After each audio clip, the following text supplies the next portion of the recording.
I think it's the inescapable conclusion. No matter what we see in terms of mail-in ballots that get counted a little bit later in this race, even if we see some surprises in the next 24 hours, what is very clear right now from this election in the United States is that the country has not decisively repudiated Trumpism. They've not decisively repudiated the man that I worked for 4 years.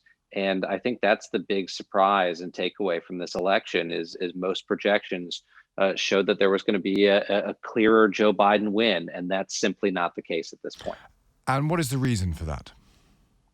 I think there's a lot of different reasons for it, but the most obvious one is Donald Trump's message resonates with people in mainstream America, and I think elites really have lost touch with that part of the country. I'm born and raised in the Midwest of the United States. It's really considered the heartland of the country.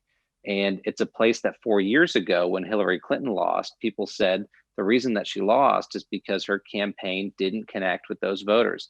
Donald Trump is facing historic headwinds to reelection, but somehow he's managed to almost potentially overcome those headwinds. And I think the reason is because he gets out there and his campaign, right or wrong, really tries to appeal to people in the working class in middle America who are suffering and struggling.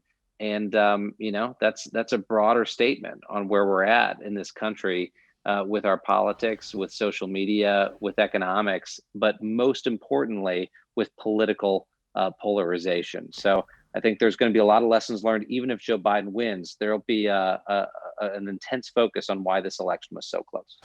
Is there also that Donald Trump, particularly in the last 2 weeks of the campaign, in stark contrast to Joe Biden, was pushing a narrative of optimism? Let us try and be we'll cope with COVID, the economy will grow, things will get better. Whereas Biden's message was effectively, things are terrible, COVID is very serious. Now, he may well be accurate in that, but that's maybe not what the American people wanted to hear. Yeah, so I've spent a good deal of time with Donald Trump. I mean, make no mistake, I'm not his best friend, but I'm not his most distant relative. And I'll tell you this: Donald Trump creates his own reality. And if I've learned one thing about people when it comes to politics, it's that they believe what they want to believe. So when someone comes and sells a message of potential hope and optimism, and people want that when they're struggling, they'll believe it. And what Donald Trump has gone out there and done is he's said, don't worry, the virus is going away. Don't worry, people are hyperventilating about it. We're going to have a vaccine immediately. Everything's going to be just fine. And people do want to believe that. They've been suffering and struggling for months. And I think that's helped Donald Trump close the gap in the remaining weeks until the election, is by creating what may not be, according to the scientists and the health professionals, the reality, but he's created it himself, and he said it's the reality, whether it's true or not. And people buy into that. And I think that's going to be something that we dissect for a long time to come after this election. Back in 2018, you wrote that anonymous opinion piece for the New York Times saying, I'm part of the resistance inside the Trump administration. And then you outed yourself as its author a week ago. Do the events of tonight make you regret outing yourself or even writing that article in the first place? No, I've absolutely no regrets whatsoever. And I'll tell you why, very simply. I'm a person who's always been a Republican, who has always wanted a Republican president to succeed. I worked for our last Republican president, George W. Bush.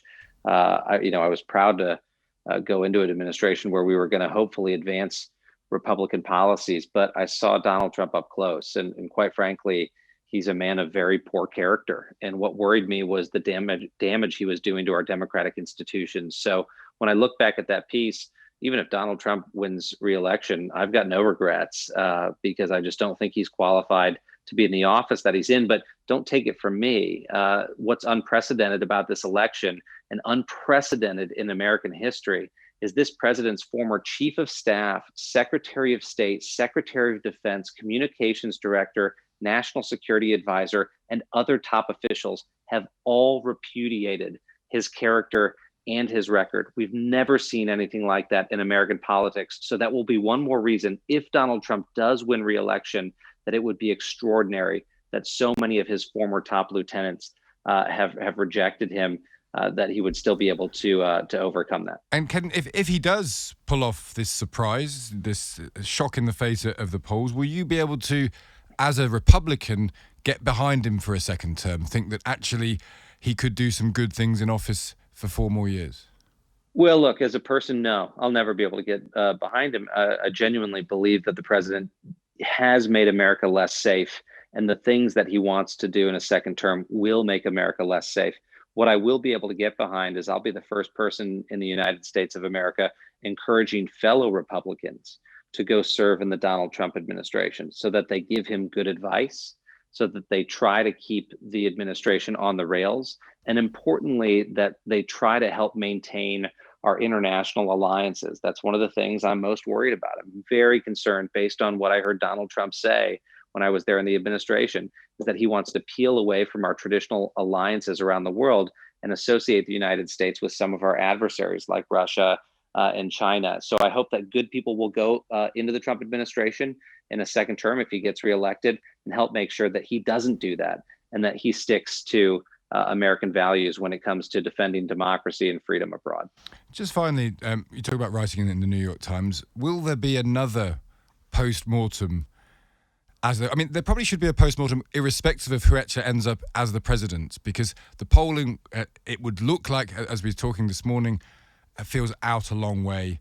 The mainstream media's response to Donald Trump, which has really become one of outright disdain and disgust in terms of certain branches of the mainstream media, that doesn't look to be in tune with America, or at least America at large. Do you think there'll be reflection needed on that? There has to be. Even if Joe Biden wins this election, the biggest takeaway from tonight is that the United States of America remains the divided states of America. And the fact that the media and elite institutions cannot see that, or refuse to see that, is one of the biggest stories of this evening. And it's going to be something that will be cause for intense national introspection here in the United States, and a study of why this country can't seem to come to grips with how divided it actually is. And as you know, in the weeks leading up to this election, there were false projections of how far of a lead Joe Biden would have. This is the same thing that we saw 4 years ago. And now we can be sure that it's not an aberration. It says something more fundamental right now about the American character, and something that this country and the electorate are going to have to address collectively if we want to move from being the divided states of America back to being the United States of America.